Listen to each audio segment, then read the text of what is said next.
Señor, vengo a tus pies y me rindo ante ti. Tú eres mi amo, mi rey, mi Señor. Te doy gracias porque me perdonaste, por rociar tu sangre sobre mí, por morir y resucitar, por darme tu vida. Tú eres mi Dios. A ti te alabo y te adoro. Quiero servirte como tú quieres. Deseo agradarte, mi amo, mi amor, mi rey. Te doy toda la gloria y la honra. Te entrego mi vida y la derramo en libación, como un nardo de valor para ti. Te escojo a ti, mi bien, lo mejor.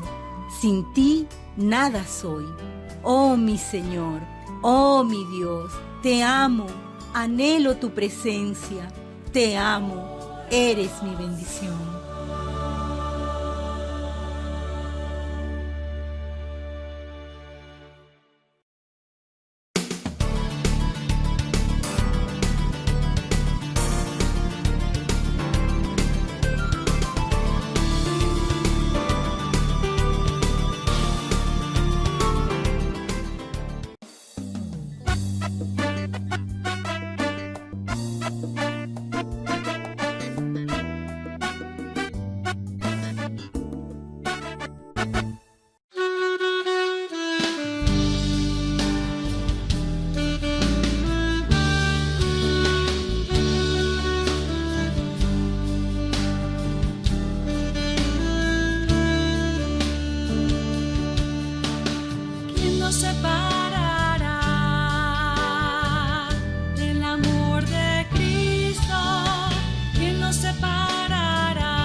Hambre o desnudez, peligro o espada. Por amor de ti somos llevados a la muerte todo el tiempo. Por amor de ti somos llevados a la muerte todo el tiempo.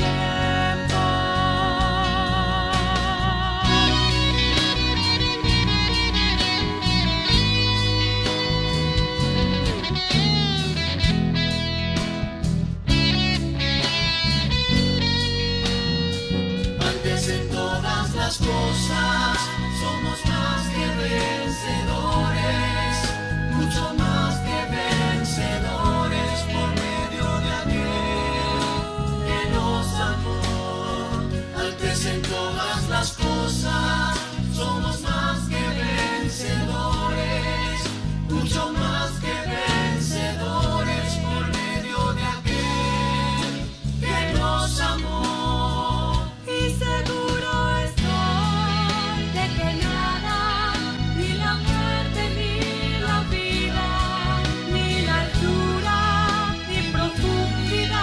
y cualquier otra cosa creada nos podrá separar del amor de Dios, que es en Cristo Jesús. Nos podrá separar del amor de Dios, que es en Cristo Jesús.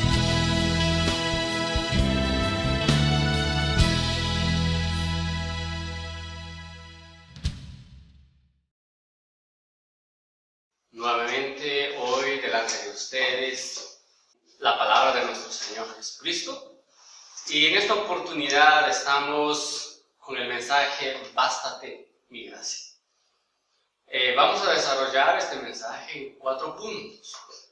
En el primer punto es dependencia y no autosuficiencia, y vamos a tocar 3 características: dependencia, coordinación y cooperación.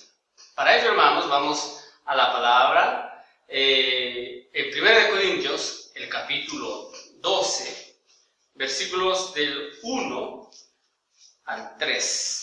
Dice así: No quiero, hermanos, que ignoréis acerca de los dones espirituales, Sabéis que cuando erais gentiles se os extraviaba llevándoos como se os llevaba a los ídolos mudos. Por tanto, os hago saber que nadie que hable por el Espíritu de Dios llama anatema a Jesús. Y nadie puede llamar a Jesús Señor sino por el Espíritu Santo. Estimados hermanos, cuando el apóstol Pablo toca acerca de los dones que deben llegar a ser ministerios para las operaciones de Dios, el apóstol nos presenta dos versículos. Observe el versículo 2, nos dice que nosotros ya no somos mudos. Antes sí éramos mudos, seguíamos a los ídolos mudos. Pero ahora ya no somos mudos, sino que podemos invocar el nombre del Señor. El versículo 3 nos dice que si nosotros hablamos por el Espíritu de Dios, ciertamente llamamos a Jesús como nuestro Señor. Por eso, hermanos, cuando nosotros invocamos el nombre del Señor, es una señal de dependencia del Señor. Nosotros vamos a nuestro Señor. La palabra nos muestra que nosotros podemos invocar. Y este invocar, hermanos, es abrir nuestra boca al Señor, llamarle al Señor, clamar al Señor, y de esta manera ejercitamos nuestro espíritu. Hermanos, para desarrollar nuestros dones, a que lleguen a ser ministerios, nosotros necesitamos ejercitar nuestro espíritu. Por eso el apóstol Pablo nos presenta que primero es esa dependencia del Señor, ese clamar al Señor, ese llamarlo al Señor.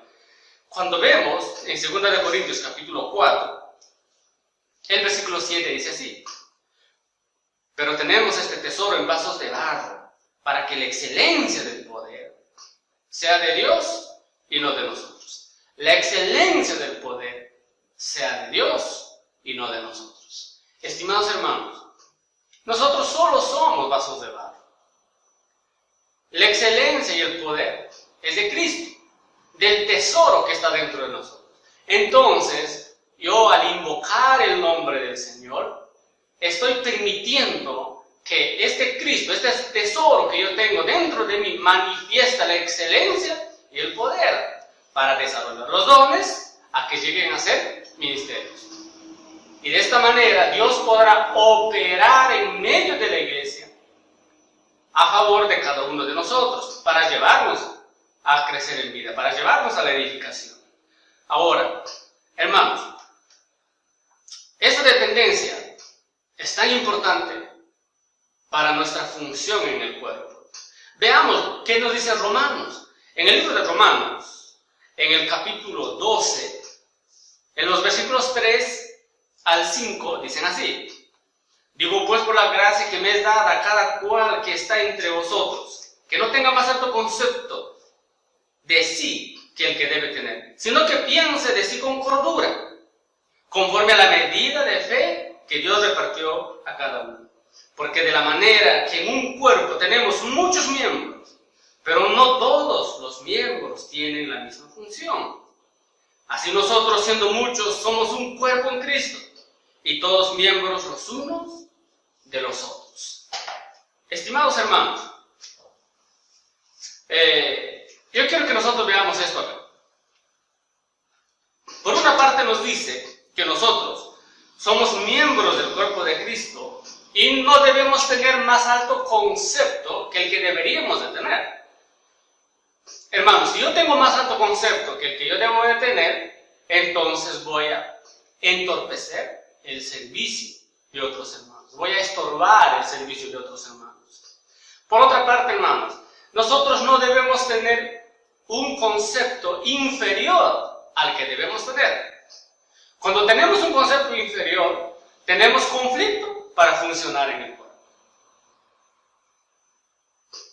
Hermanos, nosotros necesitamos ver lo que la palabra dice, que no todos los miembros tienen la misma función. Esto indica que la función de los demás miembros del cuerpo de Cristo yo no lo tengo, y necesito considerar y respetar la función de otros. Necesitamos valorar la función que Dios nos dio en la iglesia. Dios nos ha dado a todos nosotros una función adecuada, una función propia para nosotros. Y necesitamos valorar esa función Porque no todos tenemos la misma función, no todos tenemos la misma actividad en el miembro. Mi función es distinta que la suya y nos necesitamos mutuamente. Por eso la palabra dice, somos muchos miembros, pero hay un solo cuerpo. Veamos, nuestra cabeza da la orden y todos los miembros del cuerpo, de nuestro cuerpo, cooperan y funcionan para una determinada actividad, para una determinada operación. Y es así en el cuerpo de Cristo. En Efesios capítulo 4, versículo 16, nos muestra con mucha claridad este punto. Dice así, de quien todo el cuerpo, bien concertado y unido entre sí, por todas las coyunturas que se ayudan mutuamente, según la actividad propia de cada miembro, recibe su crecimiento para ir edificándose en amor. Hermanos, acá hay una palabra que dice así, se ayudan mutuamente. Se ayudan mutuamente. Muchos miembros, un solo cuerpo, pero todos los miembros se ayudan mutuamente. Por eso también dice que estamos unidos por las coyunturas. Es decir, hermanos, nosotros ¿qué necesitamos? Coordinación y cooperación. Es decir, por medio de la coordinación y la cooperación en la función de los miembros, en la actividad propia de cada miembro, se da la edificación. Es decir, si yo dejo de funcionar, la iglesia deja de edificarse. Si usted deja de funcionar, también la iglesia sufre en cuanto a la edificación. Porque la función de usted es la actividad propia que Dios le dio a usted. Hermanos, en ese sentido necesitamos valorar nuestra función, nuestra actividad que Dios nos ha dado. Cada miembro es especial en el cuerpo. Entonces, si valoramos lo que Dios nos dio para yo funcionar, ciertamente el cuerpo va a recibir edificación, va a recibir el crecimiento. Que Dios nos ayude en este aspecto, hermano. Pasemos al punto 2. Hermanos, en el punto 2 tenemos servir a la voluntad de Dios. En el punto anterior nosotros hemos visto que necesitamos funcionar en lo que Dios nos ha dado. Y esta función debe realizarse, hermanos, en la edificación. Amén. Entonces, y esa función tiene que ver con la voluntad de Dios.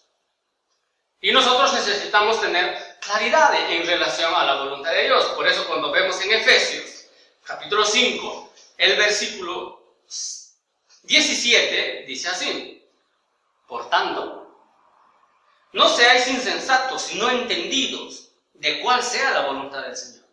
Estimados hermanos, nuestro Señor nos está diciendo debemos ser entendidos en la voluntad del Señor. No debemos ser aquellos que nos falta el conocimiento en cuanto a la voluntad de Dios. Estimados hermanos, la voluntad del Señor necesita ser revelada en nuestra vida. Necesitamos ser entendidos, tener conocimiento.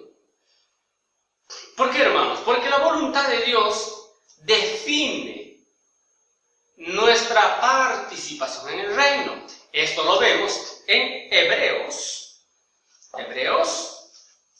el capítulo 10, el versículo 36. Dice así, porque os es necesaria la paciencia, para que habiendo hecho la voluntad de Dios, obtengáis la promesa. Vean, hermanos, esta frase, habiendo hecho la voluntad de Dios.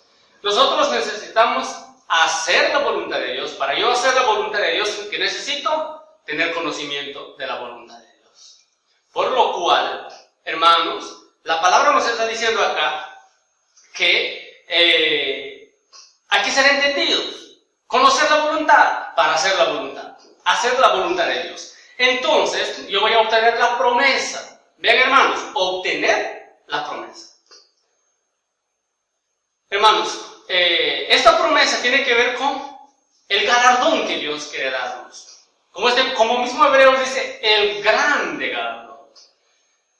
Hermanos, nosotros necesitamos ser estos conocedores aquellos que perciben la voluntad de Dios, aquellos que se dejan guiar por la voluntad de Dios. Es decir, hermanos, nosotros no somos aquellos que viven haciendo la voluntad de la carne, del viejo hombre, de nuestro ser natural caído. No, nosotros somos aquellos que hacen la voluntad de Dios para obtener la promesa para nosotros y para nuestras familias, para la iglesia.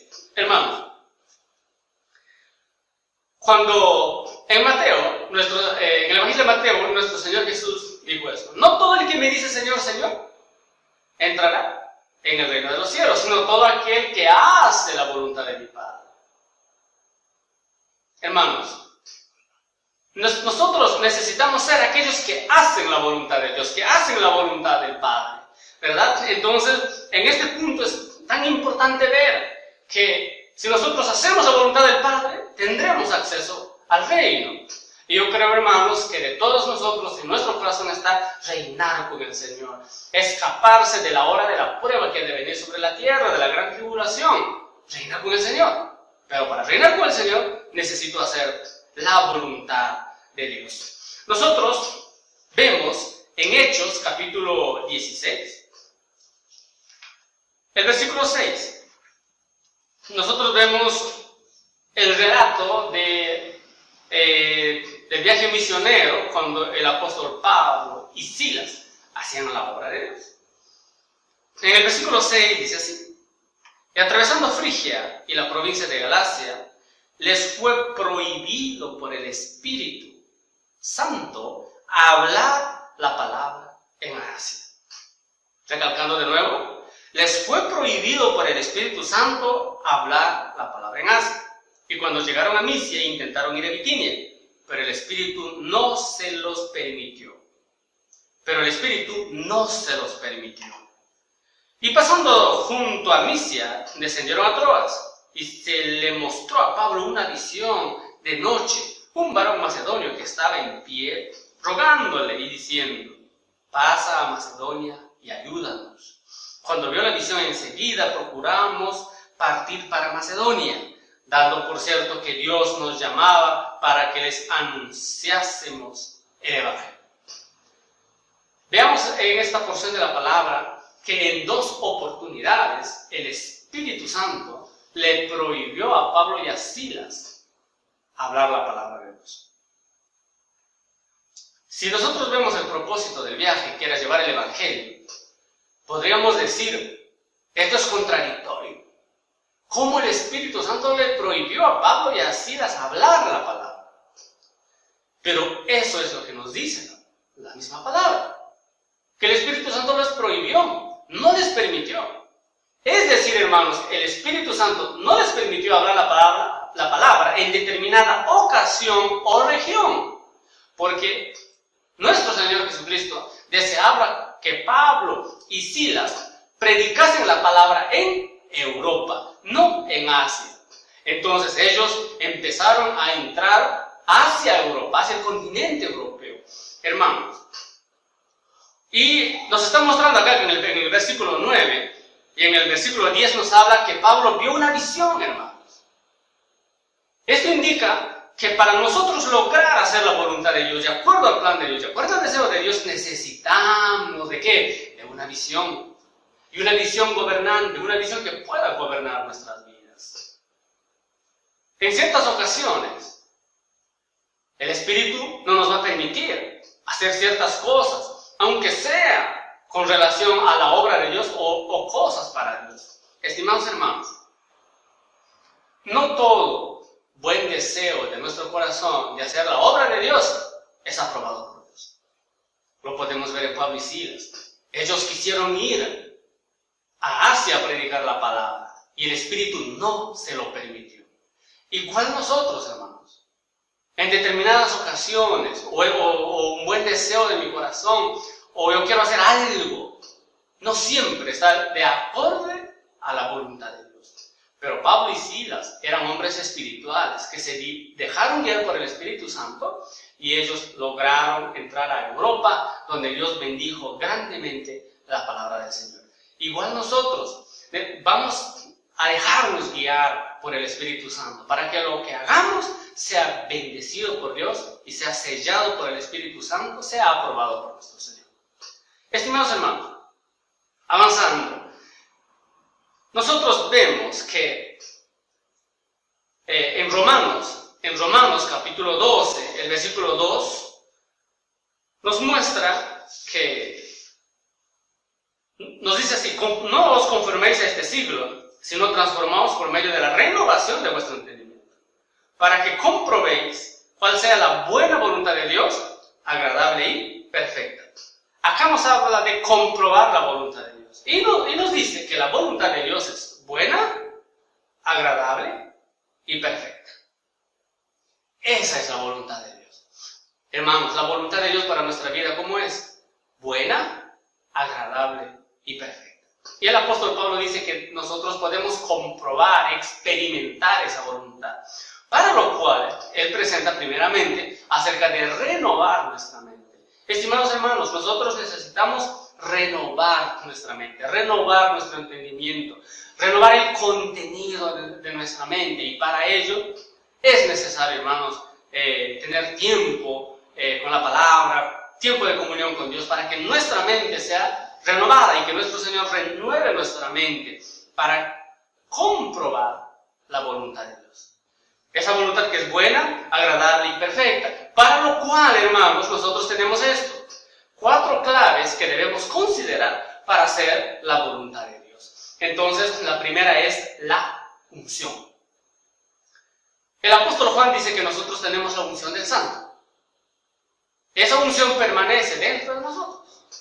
Entonces, cuando nosotros, hermanos, tenemos comunión con Dios, tenemos tiempo de oración, tiempo con la palabra, vamos constituyéndonos de la palabra, ciertamente, hermanos, esa unción se mueve en nuestro interior.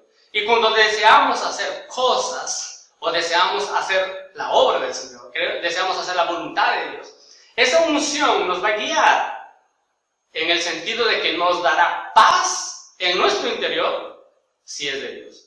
No habrá paz en nuestro interior si no es de Dios. Esta unción, hermanos, permanece dentro de nosotros. Necesitamos buscar, tocar al Señor para sentir esa unción.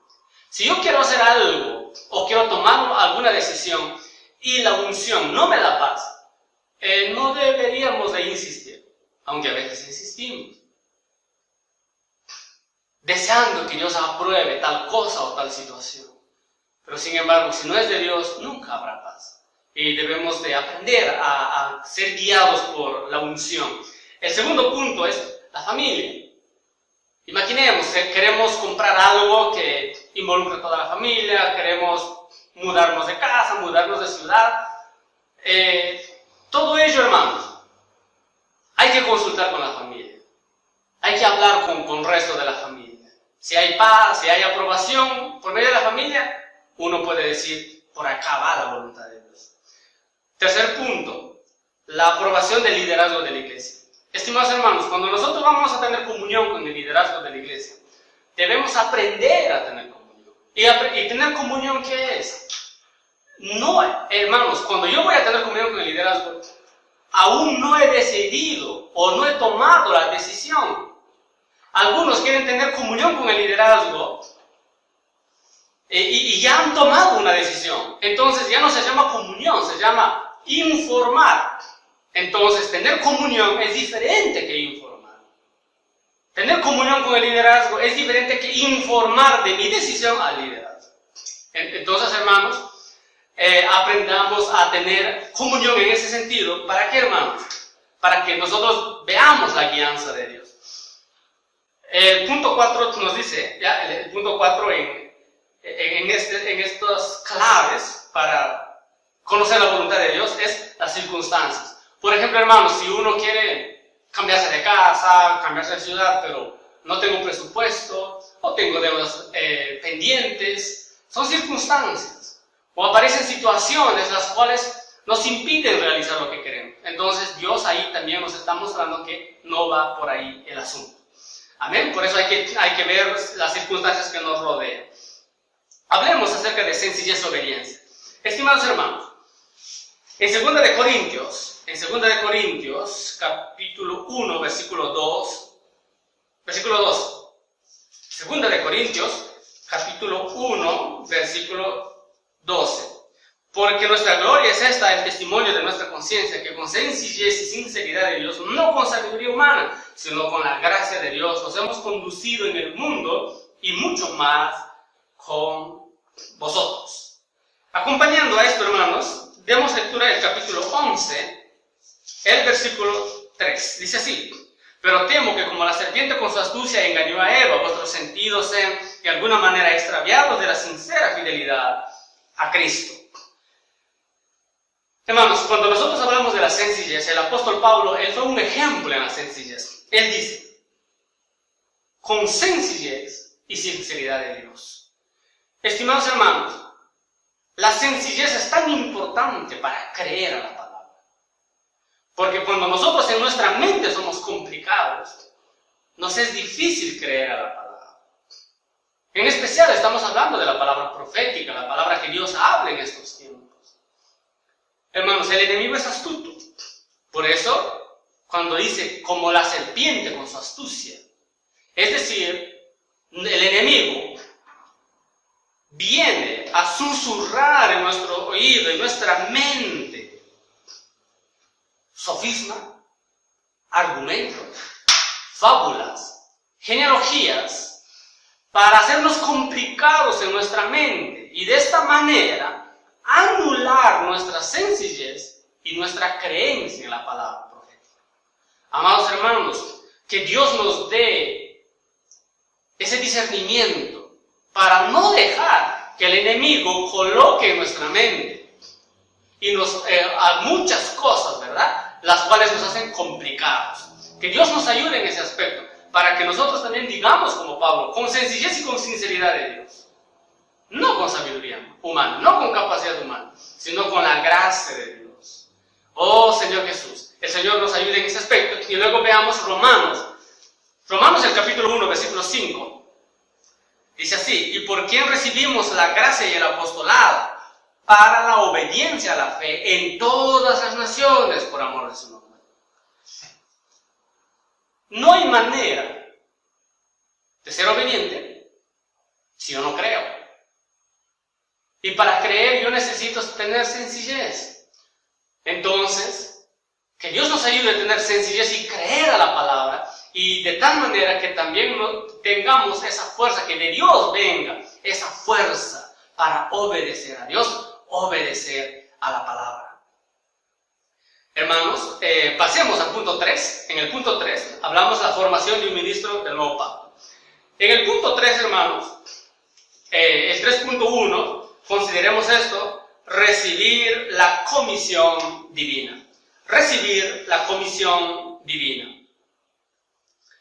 Hermanos,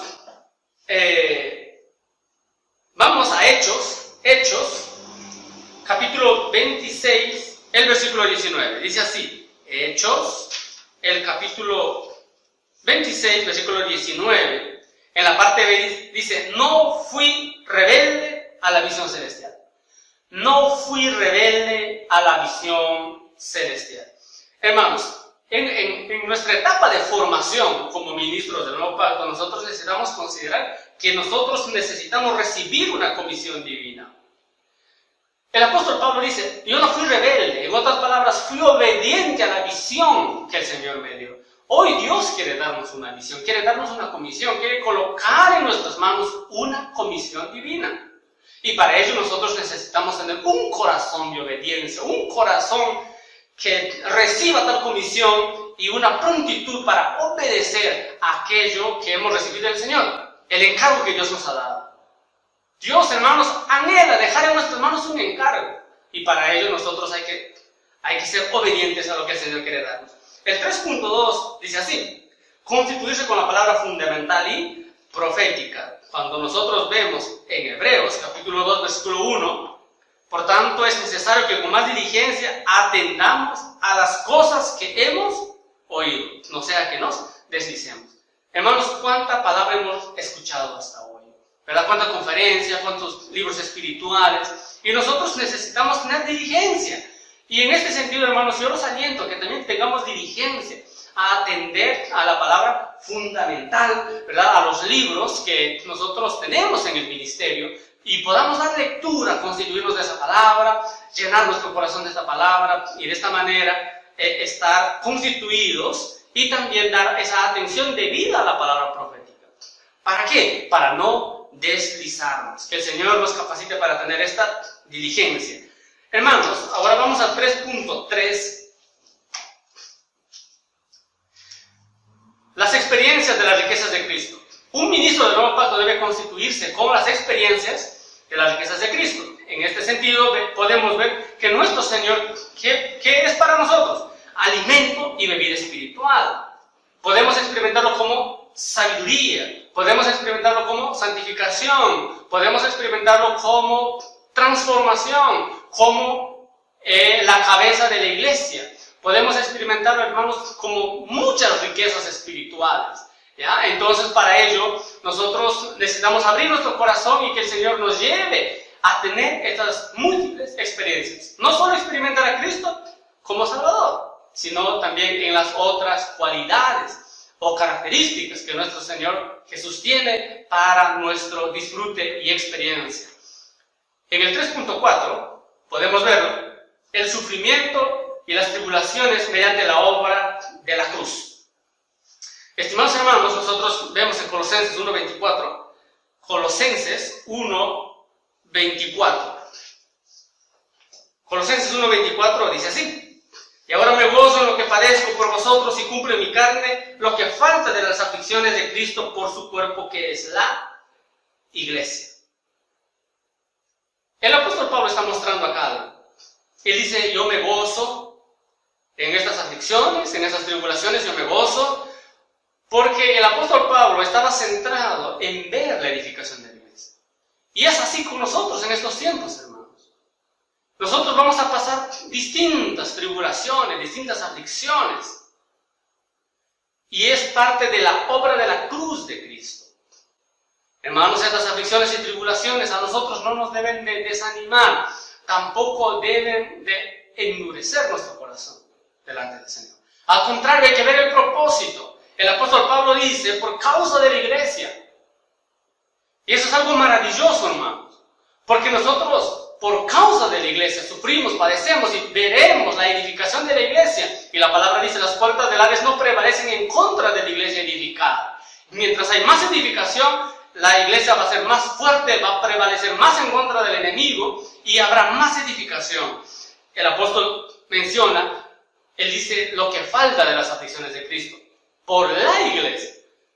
Porque la obra de Cristo en cuanto a la redención es completa. Ahí no falta nada. Lo que sí falta es en el asunto de la edificación de la iglesia. Y que el Señor nos dé esa capacidad, esa fuerza, ese vigor, esa capacidad de resistencia en las tribulaciones para nosotros poder disfrutar del Señor, ¿verdad? En medio de la tribulación y ver la edificación.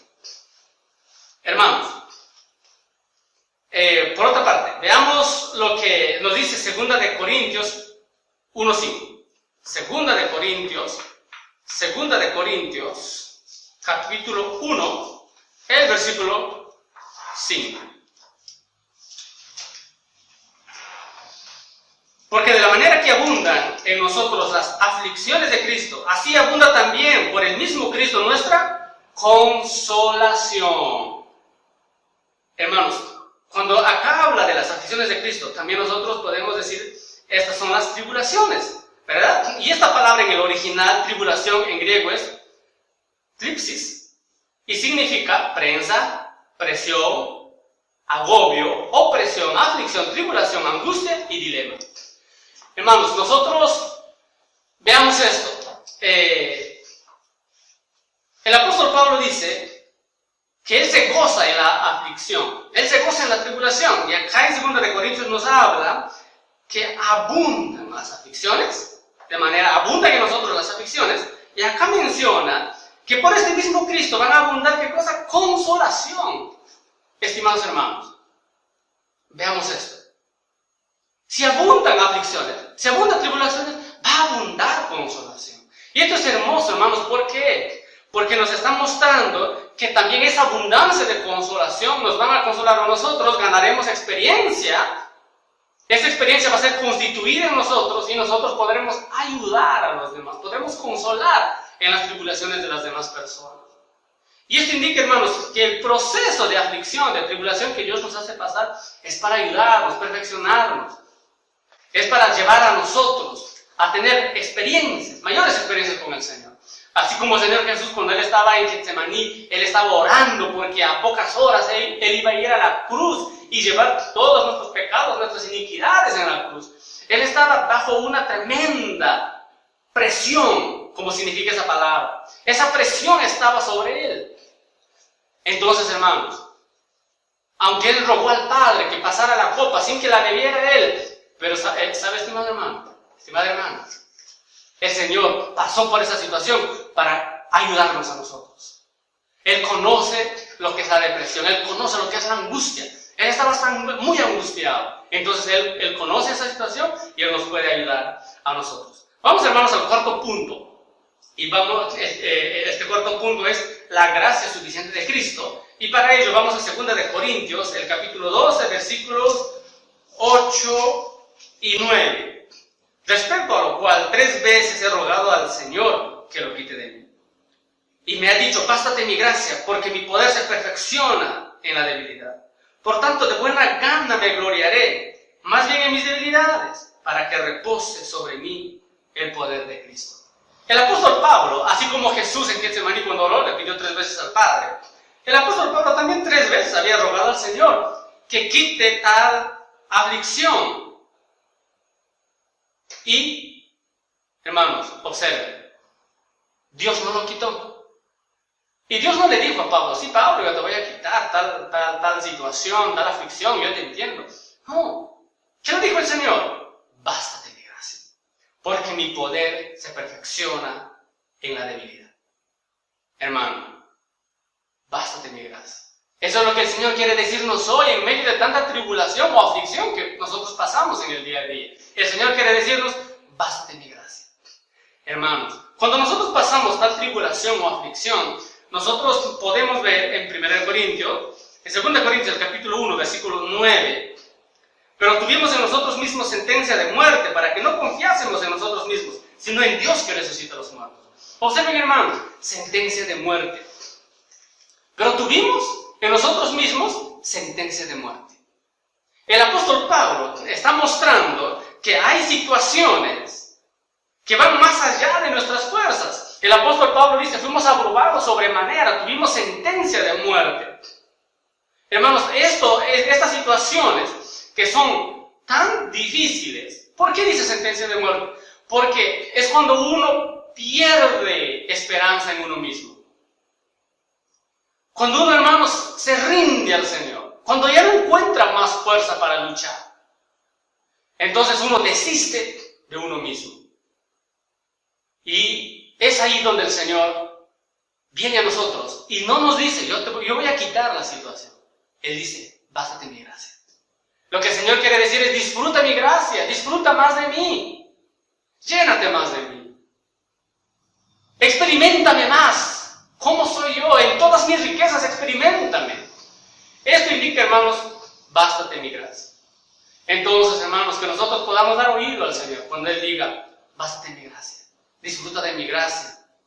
El Señor sabe lo que estamos pasando, pero Él busca, hermanos, que nosotros ya no confiemos en nuestra propia fuerza, sino confiemos en Dios que resucita a los muertos.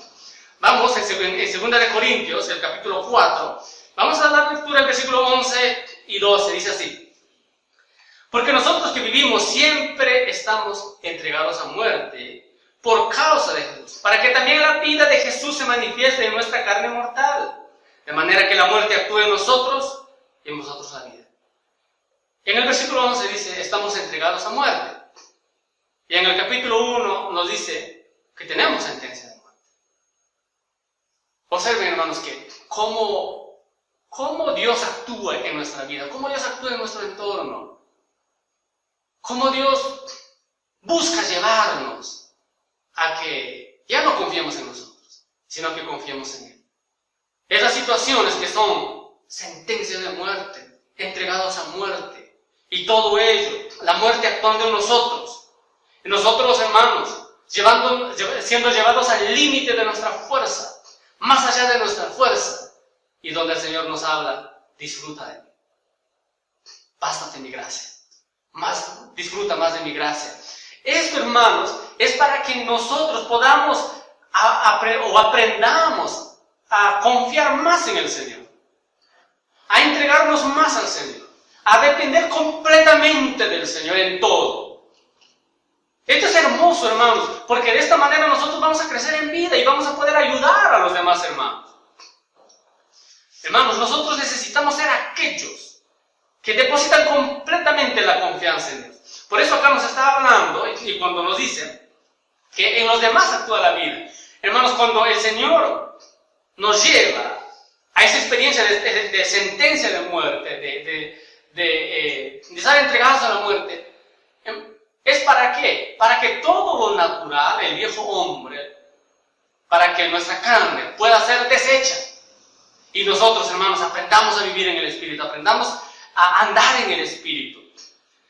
Mire lo que dice Filipenses 3:10. Este es algo importante con Filipenses 3:10 para que veamos lo que Dios está haciendo en nosotros. Filipenses 3:10 dice así: a fin de conocerle y el poder de su resurrección y la participación de sus padecimientos, llegando a ser semejante a él en su muerte. Estimados hermanos, observe la porción de la palabra. Ser semejante en la muerte de Jesús. Semejantes a él en su muerte. Así como Jesús fue a la cruz y él murió, nosotros también, hermanos, fuimos puestos, nuestro viejo hombre fue puesto en la cruz para ser completamente deshechos, para que de tal manera, hermanos, para que de tal manera experimentemos el poder de la resurrección. El poder de la resurrección es un poder permanente dentro de nosotros. El poder externo es un poder temporal, pero el poder de la resurrección es algo permanente en nuestras vidas. Y esto es lo que Dios quiere llevarnos a nosotros hoy. Por eso el Señor nos habla y nos dice que estamos entregados a muerte, para que experimentemos el poder de la resurrección. Veamos una salida hermosísima en el poder de la resurrección.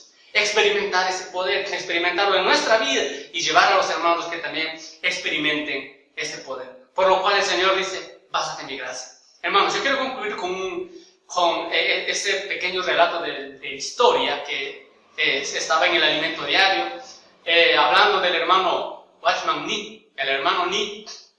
La historia cuenta que él estaba pasando una situación muy difícil, una situación adversa muy difícil. Entonces, él estaba pidiendo al Señor, ¿verdad?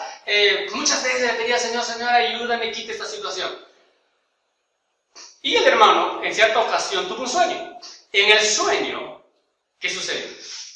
Él se veía en una balsa, en un bote, remando, ¿verdad? Y muestra que podían esquivarse de las piedras que había en el río. Pero en un determinado momento aparece una gran roca. Entonces, él se da cuenta que iban a chocar en la roca, porque era muy grande para poder esquivarlo. Entonces él empieza a pedir al Señor, Señor, quita esa roca, líbranos de la roca. Muy bien. Y viene una voz. Él era consciente que era una voz de Dios, que lo hablaba. Y le decía, ¿tienes la primera opción? Que quite la roca. Segunda opción, que eleve el nivel del agua. ¿Cuál quieres? Y el hermano Ni dijo, la segunda opción, eleve el agua. Y el Señor elevó el agua y pasó sobre la roca. No había necesidad de quitarlo, hermanos. Y según se cuenta que el hermano Ni luego despertó y entendió claramente lo que él tenía que hacer era disfrutar más de Cristo, más de la gracia de Dios en medio de la tribulación, en medio de la aflicción, y uno puede sobrepasar el problema. Y es igual en nosotros, hermanos. En muchas ocasiones Dios no quitará el problema, Dios no quitará la aflicción, Dios no quitará la tribulación. Lo que nosotros necesitamos hacer es elevar el nivel de nuestra comunión con Dios, elevar el nivel de la oración, el nivel del disfrute de nuestro Señor Jesucristo, ¿verdad? Elevar el nivel de lectura de la palabra, de los libros, y de esta manera, hermanos, nosotros seremos llevados a un próximo nivel espiritual, un próximo crecimiento, a una próxima experiencia del poder de la la resurrección de nuestro Señor Jesucristo. Amén, hermanos, hermanos. Yo quiero concluir acá, ¿verdad? Yo quiero concluir con una pequeña oración este mensaje. Oh, Señor Jesús. Señor, hoy nos has dicho que tu gracia nos basta. Por eso, Señor, te clamamos que nos enseñes a disfrutar más de tu gracia. Por tener comunión contigo, por medio de la oración, por medio de tu palabra, por medio de alabarte, adorarte e invocar tu nombre, Señor. Eleva las aguas para que nosotros de esta manera podamos navegar en el río de tu Espíritu sobre los problemas. Sabemos, Señor, que en muchas ocasiones no quitarás la aflicción o el problema. Simplemente nos vas a llevar a disfrutar más de ti para que experimentemos el poder de tu resurrección. Señor, sigue trabajando en nosotros de tal manera que nos hagas ministros competentes de un nuevo pacto. Ministros competentes que disfrutan de la gracia toda suficiente de nuestro Señor Jesucristo. Enséñanos cada día, Señor, a depender de ti, por invocar tu nombre, por clamar a ti y llenarnos de ti, Señor, en nuestro día a día. Bendice toda tu iglesia, bendice cada hermano que está escuchando este mensaje. En el nombre de Jesús, amén.